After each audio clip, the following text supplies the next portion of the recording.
Julio Alfredo Jaramillo. Laurido vino al mundo el 1 de octubre de 1935 en Guayaquil, Ecuador, en medio de una época marcada por la desigualdad social y la dureza de la vida cotidiana.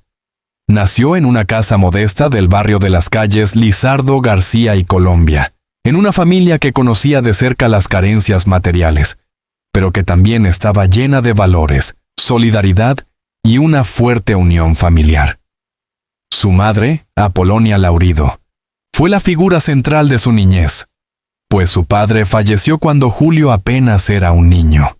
Desde entonces, la imagen de una madre luchadora y abnegada se convirtió en su primer gran ejemplo de resistencia y de amor incondicional. En aquel Guayaquil de mediados del siglo XX, las calles estaban llenas de vendedores ambulantes, pregoneros y sonidos que mezclaban lo popular con lo nostálgico. Eran tiempos donde las serenatas y los tríos marcaban el pulso musical de la ciudad. En medio de ese ambiente, Julio descubrió la música como refugio y como esperanza. Desde muy pequeño, mostraba un talento natural para el canto. En reuniones familiares se animaban a entonar pasillos y boleros que escuchaba en la radio, sorprendiendo a todos con una voz que, aunque infantil, ya transmitía un timbre cálido y poderoso que estremecía. Su niñez no fue fácil. La pobreza obligaba a todos los miembros de la familia a buscar medios para subsistir. Julio, como muchos niños de su generación, alternaba sus estudios con pequeños trabajos, ayudaba en mandados, colaboraba en oficios menores y en ocasiones se veía forzado a dejar de lado la escuela para contribuir al sustento del hogar. Sin embargo, ni la dureza de la vida ni las dificultades materiales lograron apagar la chispa que la música había encendido en su corazón. A los 15 años, Julio ya había comenzado a formar pequeños grupos con amigos del barrio. Se reunían en esquinas iluminadas apenas por un farol, con guitarras prestadas y voces llenas de ilusión, para ensayar las canciones que soñaban algún día grabar en un disco. Aquellas primeras experiencias se convirtieron en su escuela de vida. No tenía maestros de canto ni formación académica en música. Su aprendizaje era empírico, forjado en la pasión y en la práctica constante. Guayaquil, con su aire bohemio y sus noches cargadas de romanticismo, se convirtió en el escenario de sus primeros pasos. Cantaba en bares pequeños, en clubes sociales y en programas radiales de escasa audiencia, donde su voz empezaba a llamar la atención de algunos productores y locutores. No obstante, el camino no fue sencillo. Muchos lo miraban con escepticismo, pues pensaban que aquel joven pobre y sin contactos en la industria difícilmente llegaría lejos. Pero Julio estaba convencido de que su destino era cantar, y no se dejó vencer por la indiferencia ni por los comentarios desalentadores. El ambiente musical de la época estaba dominado por géneros como el pasillo ecuatoriano, el vals peruano, el bolero y el tango argentino. Cada uno de ellos tenía un lenguaje propio, pero todos compartían la capacidad de transmitir emociones intensas. Julio se sumergió en estos estilos con una facilidad sorprendente. Aprendía de las voces que admiraba en la radio, imitaba técnicas y poco a poco fue desarrollando una manera de cantar que combinaba la fuerza interpretativa con una ternura melódica única.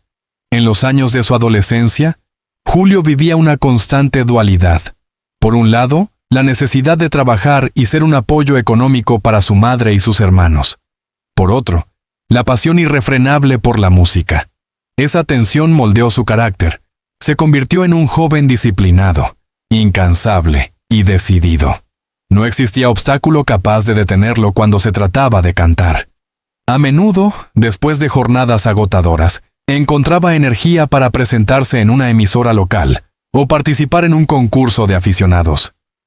Fue precisamente en esas emisoras donde empezó a hacerse un nombre. Su voz destacaba entre decenas de competidores, no solo por su potencia, sino por la manera en que lograba transmitir emociones. No cantaba simplemente una letra, la vivía. Esa conexión inmediata con el público sería la clave de su futuro éxito. Un recuerdo que muchos de sus contemporáneos narran es que Julio, aun siendo adolescente, No temía enfrentarse a escenarios improvisados. Podía cantar en una fiesta barrial, en un restaurante o incluso en la calle, con tal de tener un público al cual llegar. Esa osadía lo diferenciaba de otros jóvenes talentos que esperaban una oportunidad en silencio. Julio la buscaba con decisión y sin miedo al rechazo. A medida que fue creciendo, también se fortaleció su pasión por los instrumentos musicales. Aunque no era un virtuoso de la guitarra, aprendió lo suficiente para acompañarse en serenatas y presentaciones, lo cual le daba mayor independencia a la hora de interpretar. Esa combinación de voz, actitud y carisma hacía que quienes lo escuchaban sintieran que estaban frente a alguien destinado a la grandeza. La adolescencia de Julio Jaramillo, marcada por sacrificios, bohemia y sueños, forjó al artista que pronto sería conocido como el Ruiseñor de América. En medio de la pobreza aprendió la resiliencia. En la música encontró un refugio y una razón para seguir adelante. Y en su voz descubrió un arma poderosa para conquistar corazones. Aunque aún faltaban años para alcanzar la fama continental, en esos primeros pasos ya se vislumbraba la leyenda que estaba naciendo. El niño que cantaba en esquinas polvorientas de Guayaquil. El adolescente que no temía enfrentarse a un público exigente. Y el joven que luchaba contra la adversidad. Era el mismo que, años después, se convertiría en un símbolo de la música latinoamericana.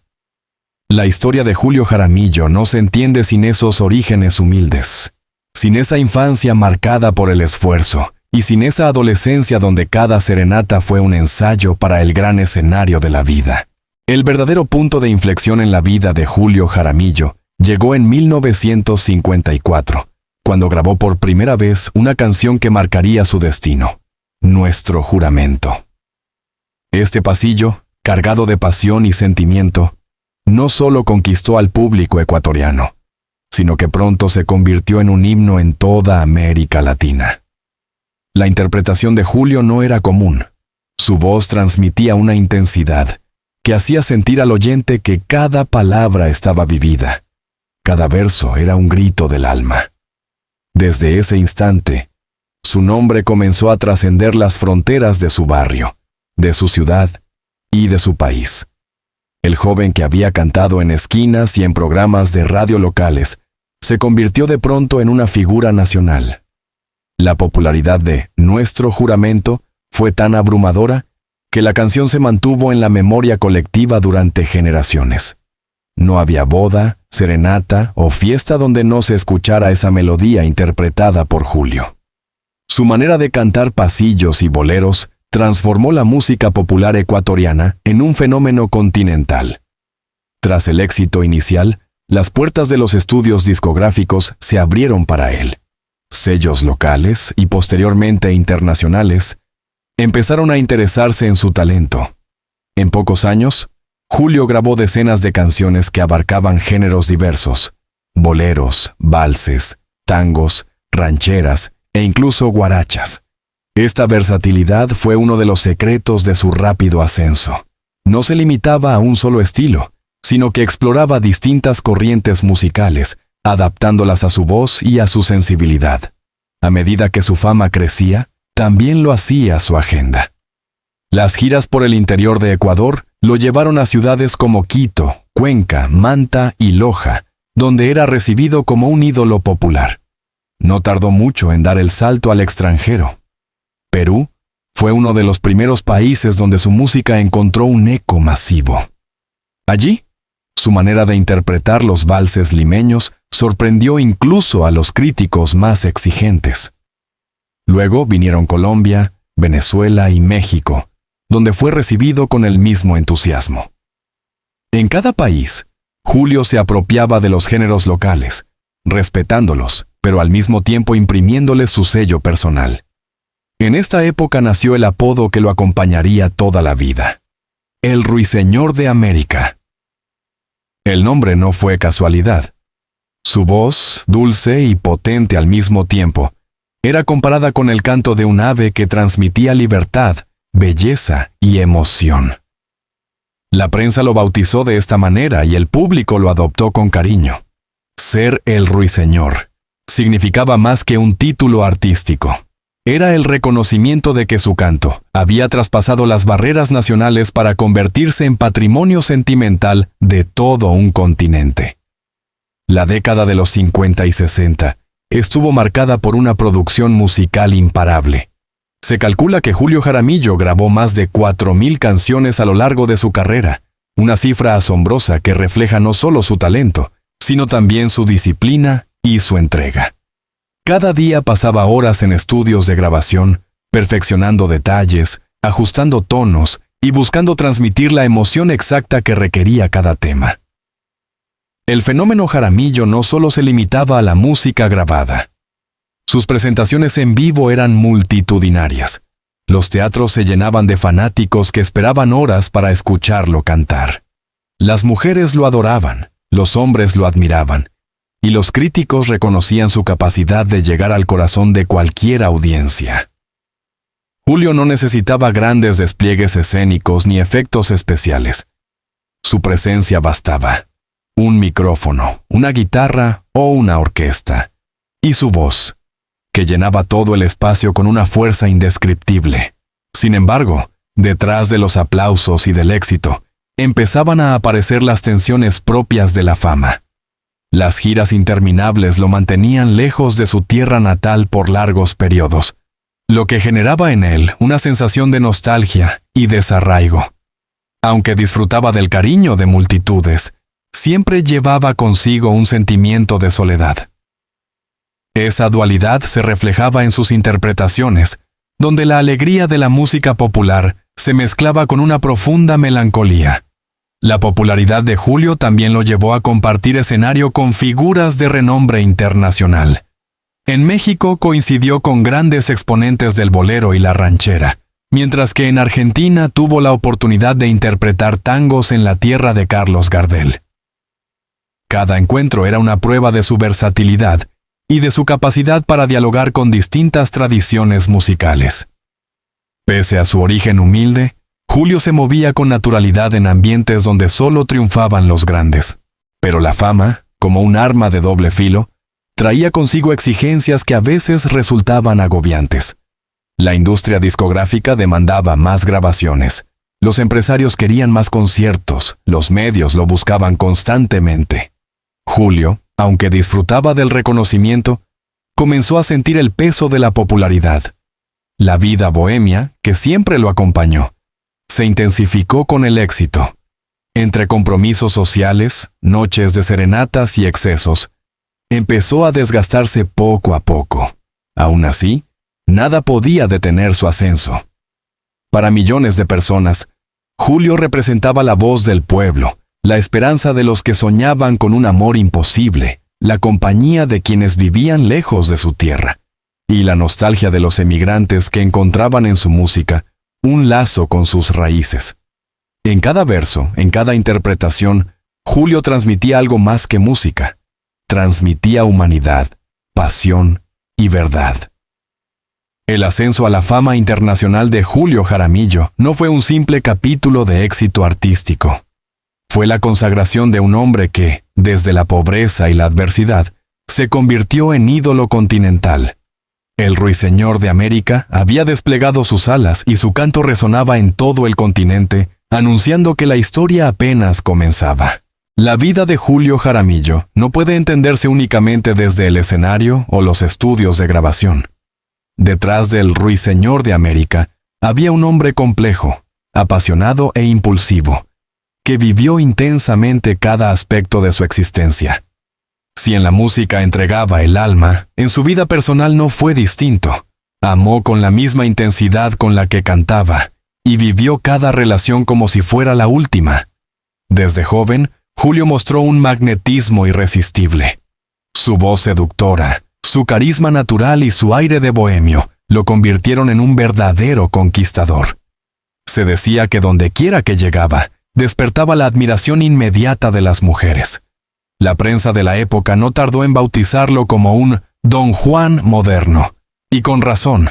Se le atribuyen más de 20 hijos reconocidos en distintos países de América Latina, fruto de romances fugaces, matrimonios breves y amores intensos, En Guayaquil, Quito, Lima, Bogotá, Caracas o Ciudad de México, Julio no solo cosechaba aplausos en los escenarios, sino también historias de amor que lo perseguirían durante toda su vida. Para algunos, era un seductor empedernido, incapaz de resistirse a una mirada o a una caricia. Para otros, simplemente era un hombre que no sabía amar a medias, que entregaba su corazón con la misma pasión que interpretaba un bolero. Su vida sentimental fue, en muchos sentidos, tan caótica como fascinante. Contrajo matrimonio en varias ocasiones, aunque la mayoría de esas uniones no prosperaron debido a su estilo de vida itinerante y bohemio. Las largas giras lo alejaban de su hogar y lo exponían a nuevas tentaciones, creando conflictos constantes. Muchas de sus parejas lo amaban profundamente, pero al mismo tiempo sufrían por la imposibilidad de retenerlo. Julio pertenecía al público, a la música y a la bohemia, más que a la vida doméstica. Este estilo de vida también lo convirtió en objeto de críticas. Algunos sectores más conservadores lo juzgaban duramente por su vida sentimental desordenada, mientras que sus seguidores lo defendían con devoción, argumentando que era parte de su esencia de artista. En cualquier caso, su vida personal se convirtió en una fuente inagotable de titulares para la prensa sensacionalista que seguía de cerca cada romance, cada separación y cada nuevo hijo reconocido. Pero no solo el amor definió su vida privada, también lo hicieron los excesos. Julio era un amante de la bohemia. Las noches en bares, peñas y reuniones de amigos eran parte esencial de su rutina. Allí se sentía libre, rodeado de guitarras, copas de licor y voces que entonaban canciones hasta el amanecer. El alcohol y el tabaco se volvieron compañeros inseparables, y aunque al principio parecían darle inspiración y compañía, con el tiempo comenzaron a pasarle factura. Los amigos cercanos recuerdan que, incluso después de largas noches de serenata, Julio se levantaba dispuesto a cumplir con un concierto o una grabación. Su compromiso con el público era inquebrantable. Aunque su cuerpo estuviera agotado, jamás negaba una canción. Sin embargo, ese ritmo desenfrenado lo fue desgastando poco a poco. Los médicos le advirtieron en varias ocasiones que debía moderar su estilo de vida, pero él, fiel a su carácter rebelde, respondía que prefería vivir intensamente antes que resignarse a una vida rutinaria y sin emoción. A pesar de los excesos, Julio tenía un carácter generoso y carismático. Era conocido por su cercanía con la gente común. No hacía distinciones entre ricos y pobres, y con frecuencia se le veía compartiendo con amigos de barrio, tanto como con personalidades del espectáculo. Su casa siempre estaba llena de visitas, músicos, admiradores, y amigos que encontraban en él a un anfitrión cálido y hospitalario. Esa cercanía lo hizo aún más querido por el pueblo, que lo veía no solo como un artista famoso, sino como un hombre de carne y hueso, con virtudes y defectos. En el plano familiar, su papel como padre fue también motivo de controversia. Con tantos hijos en distintos países, Julio no siempre pudo estar presente en sus vidas. Algunos lo recuerdan como un padre distante, ausente por las giras y los compromisos. Otros, en cambio, destacan su cariño y su esfuerzo por estar cerca cuando las circunstancias se lo permitían. La verdad probablemente se encuentra en un punto intermedio. Julio amaba a sus hijos, pero su vida desordenada y bohemia lo hacía incapaz de asumir una paternidad tradicional. Su vida personal, entre amores y excesos, fue un reflejo de sus canciones. Los boleros que hablaban de pasiones imposibles, los pasillos que narraban amores truncados y las rancheras que evocaban la tristeza de la soledad, parecían sacados de su propia experiencia. Julio no solo interpretaba la música, la vivía. Cada romance, cada desvelo y cada exceso quedaban grabados en su voz, dotándola de una autenticidad que el público reconocía y valoraba. En el fondo, Julio era un hombre que buscaba amor y compañía, aunque muchas veces lo hacía de manera caótica. Su vida sentimental y bohemia le dieron tanto alegrías como tristezas, pero también lo convirtieron en un artista irrepetible. Detrás de cada canción había una historia real, una experiencia vivida, un sentimiento que lo marcaba. Y quizás esa fue la clave de su grandeza, que su vida personal, con todas sus luces y sombras, estaba profundamente entrelazada con su arte. El hombre que fue amado por miles de mujeres, que tuvo incontables hijos y que vivió noches interminables de bohemia, era el mismo que, al subirse a un escenario, lograba arrancar lágrimas de emoción a un público entero. En esa fusión entre lo personal y lo artístico, se encontraba la esencia de Julio Jaramillo, un hombre que no supo amar con medida, que no supo vivir con calma y que, por lo mismo, dejó un legado inmortal. A finales de la década de los 70, Julio Jaramillo ya era una leyenda viva. Había grabado miles de canciones, recorrido gran parte de América Latina y conquistado a millones de oyentes. Sin embargo, mientras su legado artístico seguía creciendo, su cuerpo y su espíritu empezaban a mostrar señales de agotamiento. La vida de excesos, las interminables giras y las noches de bohemia comenzaron a cobrarse una factura cada vez más evidente. Los médicos le habían advertido varias veces sobre los riesgos de su estilo de vida. El abuso del alcohol, el tabaco y la falta de descanso estaban minando su salud, especialmente su hígado. Pero Julio, fiel a su carácter rebelde y apasionado, respondía siempre con la misma frase: «Yo vine a este mundo a cantar, no a vivir como un santo». Para él, la idea de reducir su ritmo era impensable.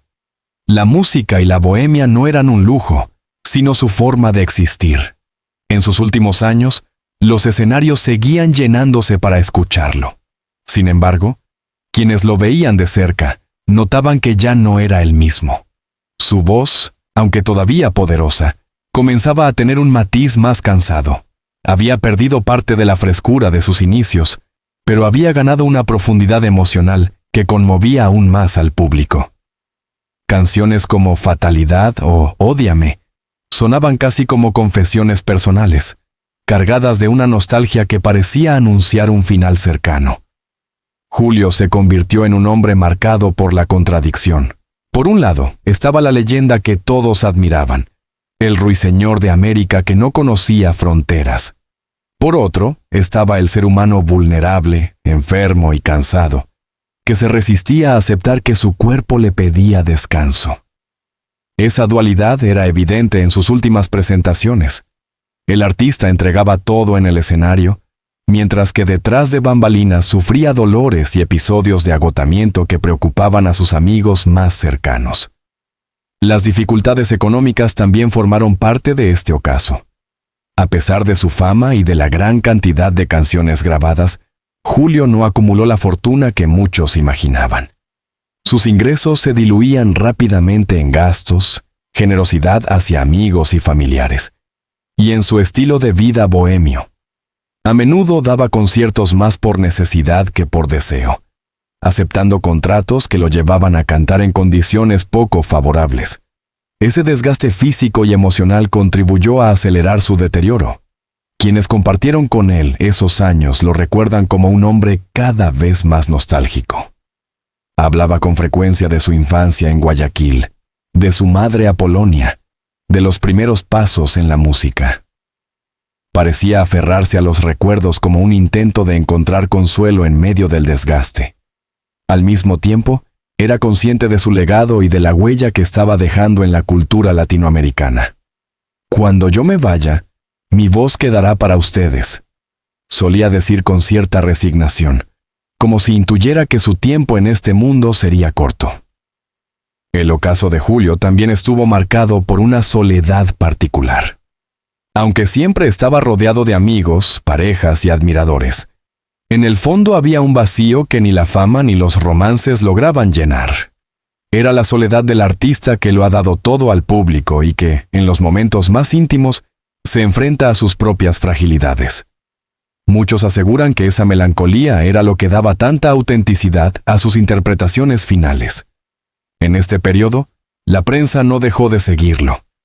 Cada recaída de salud, cada romance nuevo y cada rumor sobre su estado físico se convertían en titulares. Algunos medios lo trataban con respeto, conscientes de que estaban presenciando la etapa final de un mito.